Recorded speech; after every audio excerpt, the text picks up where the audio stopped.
सर्वसामान्यांच्या हक्काचा आवाज जागर जनस्थान। खानदेशभरात मोठ्या प्रमाणावर घेतलेल्या कापूस व मका पिकासाठी हमीभाव मिळावा तसेच सरकारी खरेदीची मर्यादा तात्काळ वाढवावी अशी ठोस मागणी क्रांतिकारक शेतकरी संघटनेने धुळे जिल्हा प्रशासनाकडे निवेदनाद्वारे केली आहे। या वर्षी देखील खानदेशातील शेतकऱ्यांनी कापूस व मका पिकाची मोठ्या प्रमाणावर लागवड केली, मात्र बाजारात दर कोसळल्याने अनेक शेतकरी मोठ्या अडचणीत आले आहेत।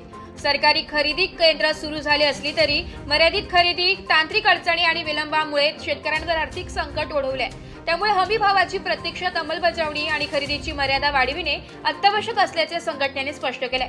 सद्यस्थितीत खुल्या बाजारात शेतकऱ्यांना मका व कापूस जेमतेम दर मिळत असल्याने अनेकांना तोटा सहन करावा लागतोय। अनेक शेतकऱ्यांनी निराश होऊन पीक तोट्यातच विकल्याचेही निवेदनात अधोरेखित केले। त्यामुळे शासनाने तातडीने हस्तक्षेप करून MSP पूर्णपणे लागू करावा व सर्व पात्र शेतकऱ्यांचा माल खरेदी करून दिलासा द्यावा अशी जोरदार मागणी करण्यात आली आहे। निवेदन देताना क्रांतिकारी शेतकरी संघटनेचे उत्तर महाराष्ट्र अध्यक्ष ईश्वर पाटील तसेच सुनीलाल माळी, सोमा माळी, विशाल पाटील, हंसराज चौधरी, प्रणव भामरे आदी जण उपस्थित होते। जागर जनस्थानसाठी प्रतिनिधी रूपक बिरारी, धुळे।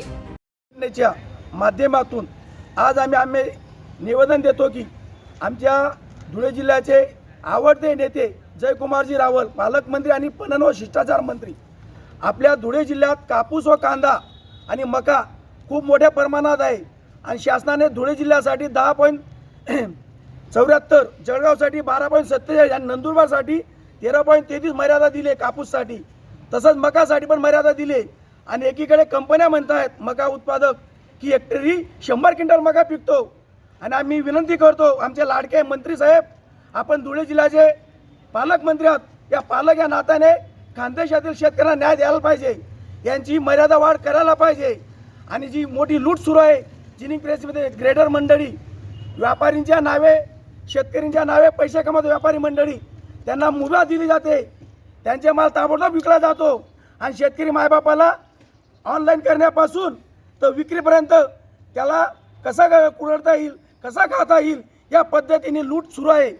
याला आपण मंत्री महोदय साहेब आणि राज्याचे कृषी मंत्री साहेब आणि महाराष्ट्राचे मुख्यमंत्री साहेब थोडं आमच्या धुळे जिल्ह्यावर कांद्याच्या प्रश्नावर बोला।